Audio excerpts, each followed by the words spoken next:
This morning, our guest speaker is someone who is no stranger to the St. Kitts-Nevis Labour Party. He's one of our very, very, very dear friends. And I would like you to give a warm St. Kitts-Nevis Labour Party welcome to our featured speaker for today, Dr. Dayton Campbell, the General Secretary of the People's National Party, Jamaica.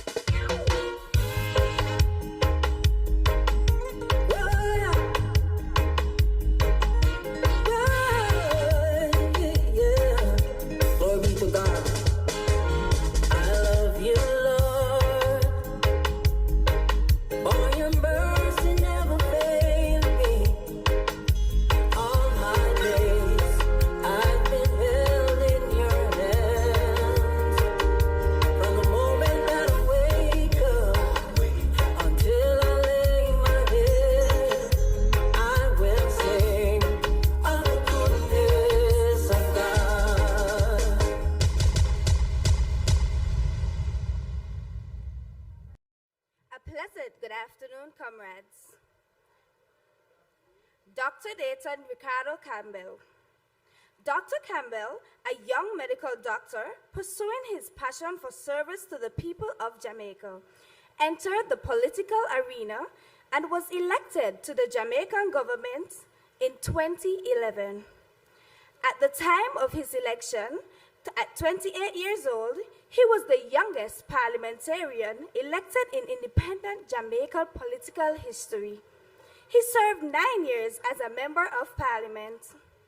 In 2020, Dr. Campbell was elected as General Secretary of the People's National Party, PNP, Jamaica's oldest political party and one of the two major political parties in Jamaica. The PNP currently constitutes the constitutional political party parliamentary opposition. As General Secretary, Dr. Campbell oversees the party secretariat and functional arm of the party. Dr. Campbell studied at the University of the West Indies and in the Faculty of Medical Sciences, where he graduated with a Bachelor of Basic Science and the Bachelor of Medicine, Bachelor of Surgery. At the time of his election to the Jamaica Parliament, he was pursuing a Doctor of Medicine in ophthalmology. He also pursued a Bachelor of Laws with the University of London, which he completed in 2015. Dr. Campbell has served as the president of Jamaica Medical Doctor Association in August 2011 to November 2011. Dr. Campbell has a passion and the zeal for nation building in areas of education, health, community development, and job creation. He implemented an extensive education program called the Second Chance Initiative, which saw him voluntarily offering free grade 6 achievement test classes to ages 10 to 12 years old on the weekends, and Caribbean secondary education certificate classes in mathematics, English, and the principle of business, adult literacy and numeracy classes, and skill training in a number of employment categories, training over 3,600 students. In further pursuit of service to the people of Jamaica, Dr. Campbell has used his medical qualifications and experiences to assist persons across Jamaica, including by offering a free mobile clinic on a weekly basis where he attended to his constituents and enrolled them in National Health Fund and Jamaica Drug for the Elderly program. Additionally, he has provided over 14,000 back-to-school free medicals of charge. Ladies and gentlemen, let us congratulate Mr. Dayton Ricardo Campbell.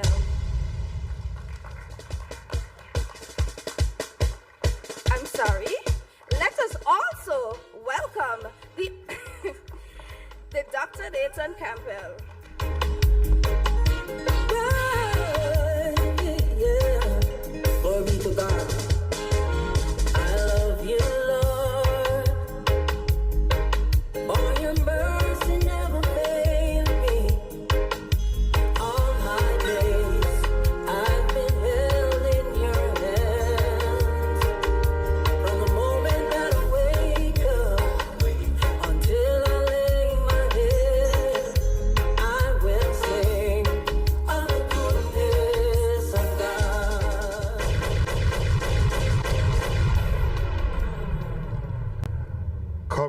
all, greetings.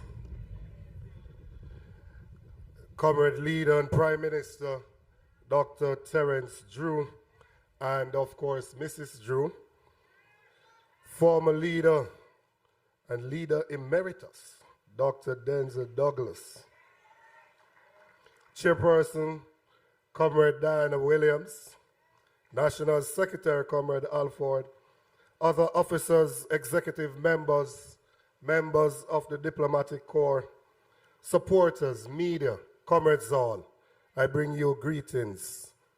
The word is love. I also want to bring you comradely greetings from my comrade leader, Mark Golding, and want to congratulate you on 92 years of service to the people of this federation. Your Deputy Prime Minister was the guest speaker at the party leader Mark Golding's conference last year. So it is good to be here to return the favor to you this year. Also want to recognize especially your National Secretary and Speaker of the National Assembly, who have made good friendships in Jamaica. Ambassador Hazel is a treasure trove of knowledge. She has given me a crash course in the rich history of the Federation. I can tell you a thing or two about Frigate Bay. If I were to get hungry, I know I can call on 869 to go. And if I wanted a drink, I know I can go to Monkey Bar and relax. I also know that I could become a citizen by investment. But I will not take up the offer currently because we are currently undergoing constitutional reform, and there is this big debate that they do not want to allow dual citizens in the parliament. We are brothers and sisters of one faith, a shared history. We are joined by the shared philosophy of the belief in the ordinary people rising and living a prosperous life. We have made a conscious decision to put people first. So today, I can't come here to say that Labour is the best because the opposition party in Jamaica is the Labour Party. And surely if I were to say that, they would take the appropriate clip and use it against me. I am not here to bash any opposition. I'm not here to tell you that any of the others are not good. But I'm here to tell you that the SKNLP is better.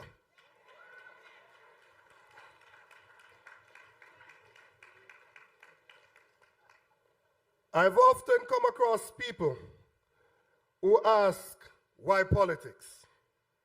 Why would you leave medicine to go into politics where it can be toxic and guttural? My answer has always been the same. Politics is the vehicle that we use to transform the society. A civil society group can champion a cause. The church can and should champion a cause.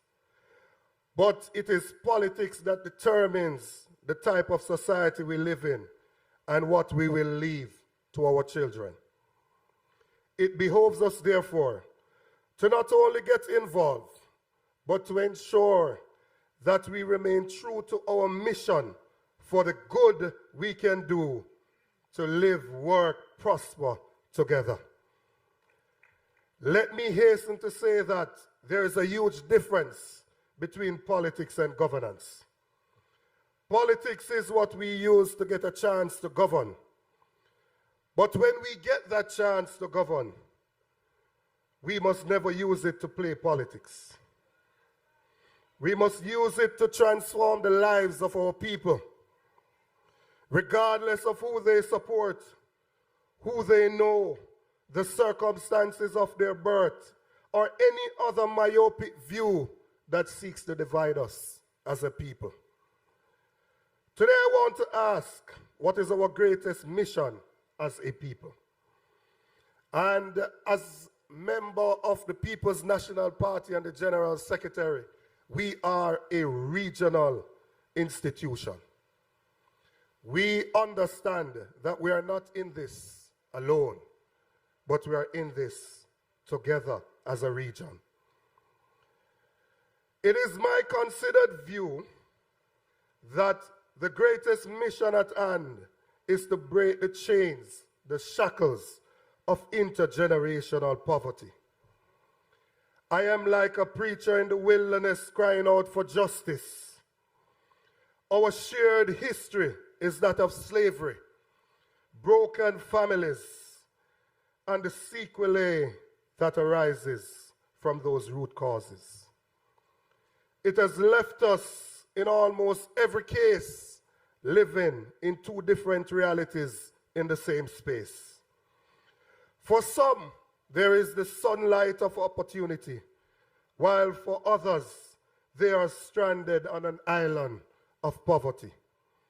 Some have the buoyancy of hope, while others are adrift on a sea of hapless possibilities. Confronted with these realities, we are happy that the St. Kitts-Nevis Labour Party is in government and has taken a direct approach to tackle these issues. There is a dire need to lift up the masses of the people. Intergenerational poverty is when children grow up in families with incomes below the poverty line, and they themselves become poor as adults. To break the cycle of poverty, we must look at land ownership. We must be able to have security of tenure, be able to unlock wealth. We must be able to pass on benefits in a will and not a bill to our children when we transition.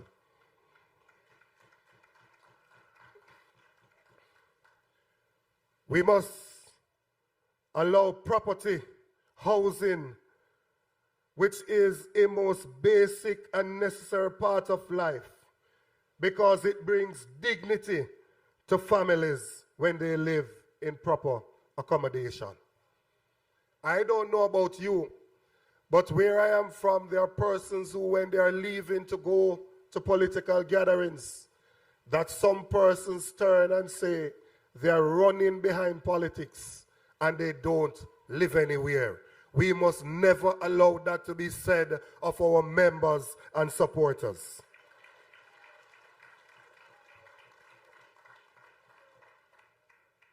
Education is critical. Education is a vaccine against poverty. We must empower our people. Education can cause this generation to live a better life than their parents did. And education must not exclude training and life skills.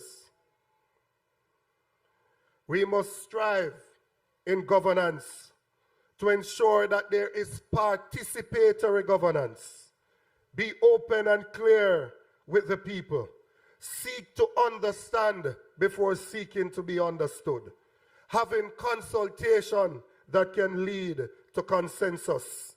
Especially our young people must be brought into the process, as our democracy in the region is under threat due to general apathy and malaise towards the process.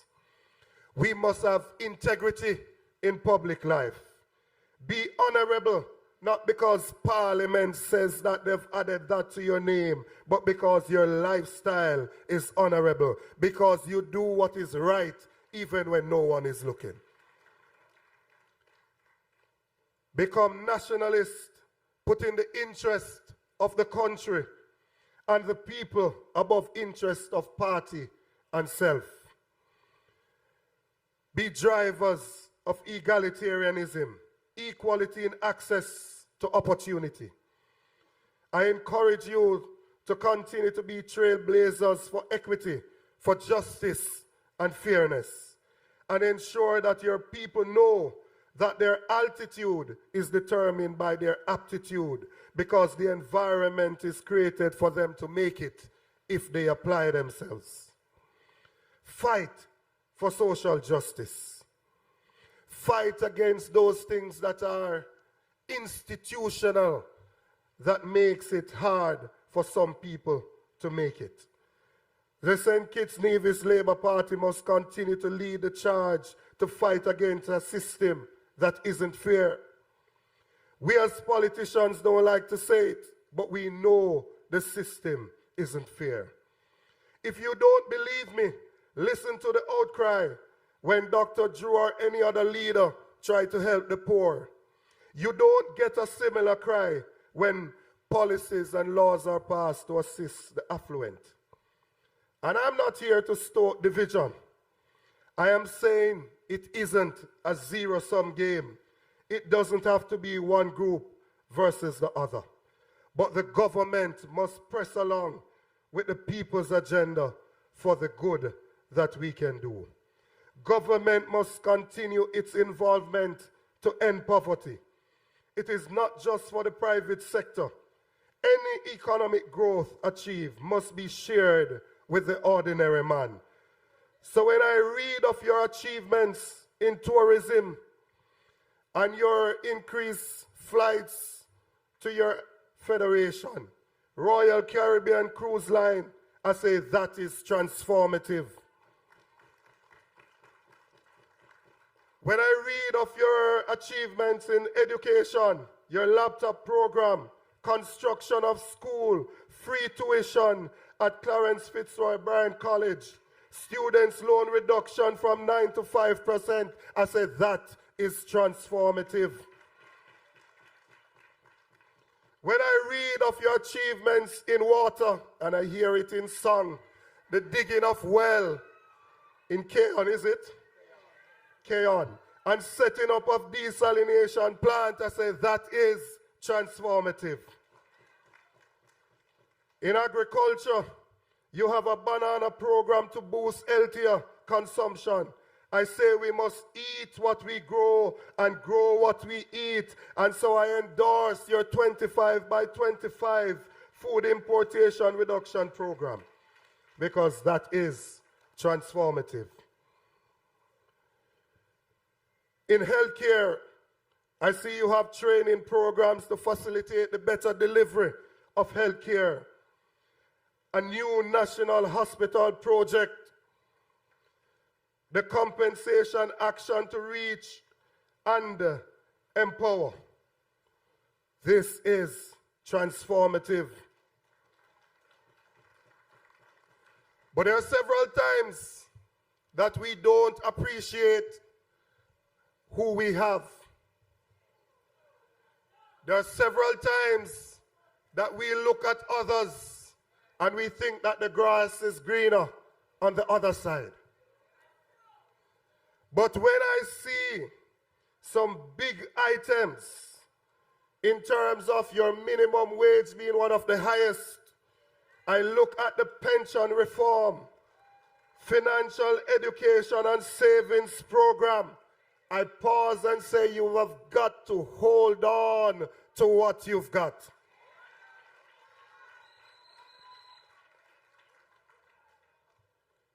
A financial literacy program will be a part of breaking the cycle of intergenerational poverty. And so I want to commend and laud the efforts of Prime Minister Dr. Drew and his A-team. And I say this is progress and not just promises.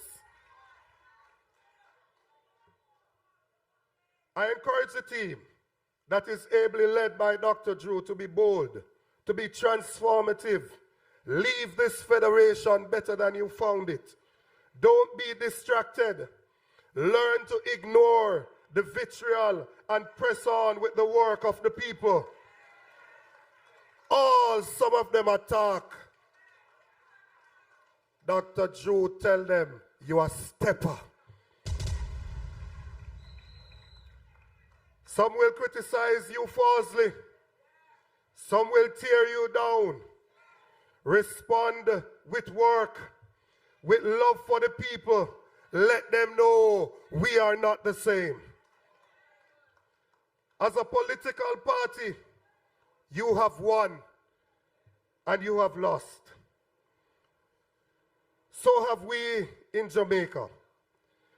We have learned a lesson that we must stick together. Every now and then, it is appropriate to remind ourselves why we call ourselves comrades. Unity is strength. Do not lose it. Be deliberate in maintaining it. It is always better to be in government than in opposition. It is always better to be in government than to be in opposition. And the most important thing that you need to stay in government is to be united in your cause in carrying out the mission of the people.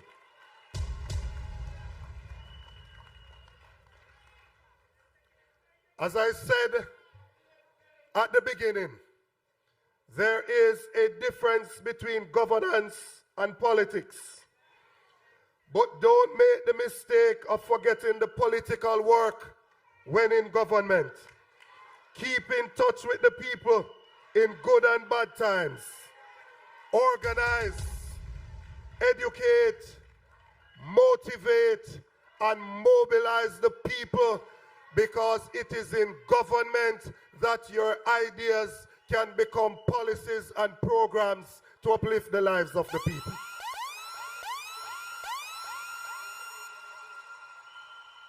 I want, from where I stand, to congratulate you on returning to government. I want to congratulate your supporters who stuck with the party in good and in bad times.